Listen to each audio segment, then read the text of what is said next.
Well, this year marks the 50th anniversary of NPR and a new book, Susan, Linda, Nina, and Koki, The Extraordinary Story of the Founding Mothers of NPR, explores the careers and the friendships of trailblazing journalists Susan Stamberg, Linda Wertheimer, Nina Totenberg, and Koki Roberts.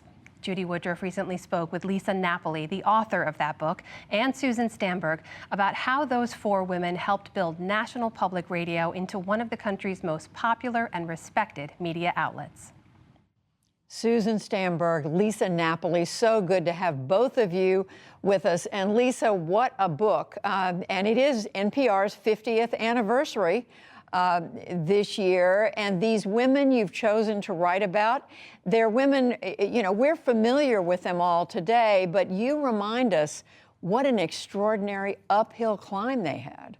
These women needed a book together to celebrate their work with each other, but also how they helped NPR launch, because of course it hadn't launched and it wouldn't have probably without them. And Lisa, what was it that drew you to them? Because again, I mean, so many people think they know them because we hear their voices and we've seen them. What drew you to this? That's exactly it. I knew their names. I'd been following them for years, but I didn't really know where they'd come from.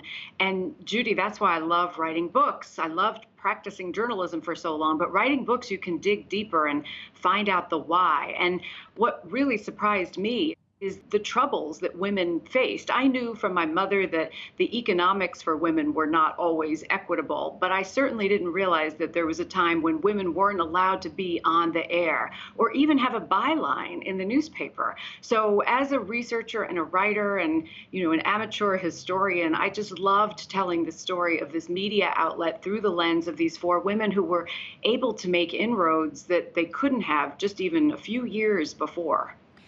And Susan Stamberg, you were the first. I mean, you were the pioneer arriving at what was to be NPR in the 1960s. But there you were Sue Levitt from, the Upper West Side of New York City. And your great credential, graduating from college, was you could type 90 words a minute. Oh, better than that, 100.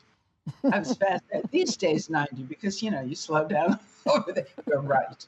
And Totenberg tells a story about going for different jobs and being told we already have our woman.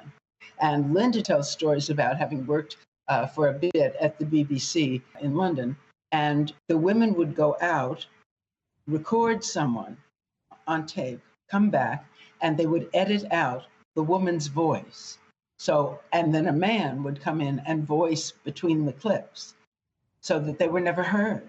What is so remarkable about these stories is that each one of you made it to of course, the successful place that you are today. Of course, we lost Koki, our beloved friend, a year and a half ago to cancer, but each one of you made enormous success, but through very different routes. You came to Washington, you then went overseas, you came back. What explains the fact that it all worked in the end, do you think? NPR was a startup, so there weren't 1,000 people ahead of you in the job you were dying to get. That makes it tough for anybody, men or women, but particularly difficult for a woman. My theory is total luck and very persistent telephone calling. I would call and go after a job and drive the people crazy. And I think they hired me to just get me off the damn phone. Oh, excuse me, you don't speak that way. I'm the news out. Forgive me. And Lisa, from your perspective, what was it about these women that made them endure, that made them become who they were? Oh boy, I think it's kismet, isn't it? You don't find four people like this very often.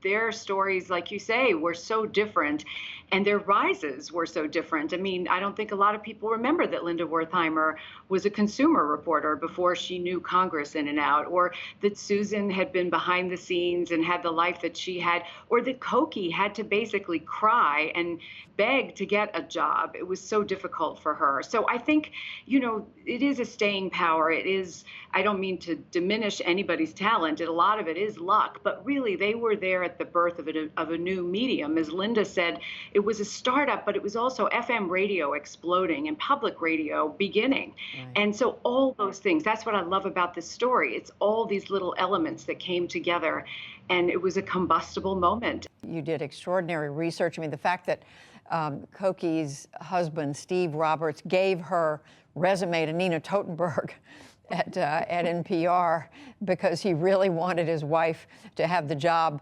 that she wanted. But Susan, people look at NPR and maybe they don't realize how different public radio is from commercial radio. How do you explain it to someone who isn't in the middle of it?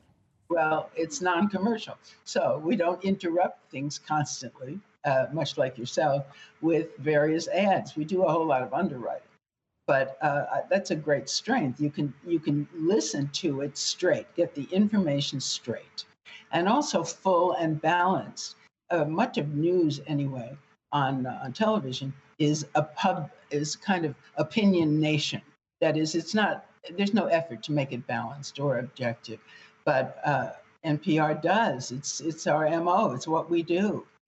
So I explained it that way. And I also explained that it's full of very terrific women.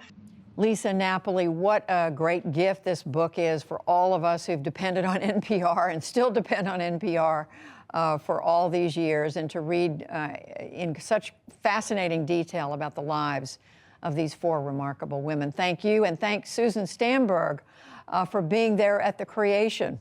We owe you a lot. Thank you both so much. Thank you, Judy. Thank you.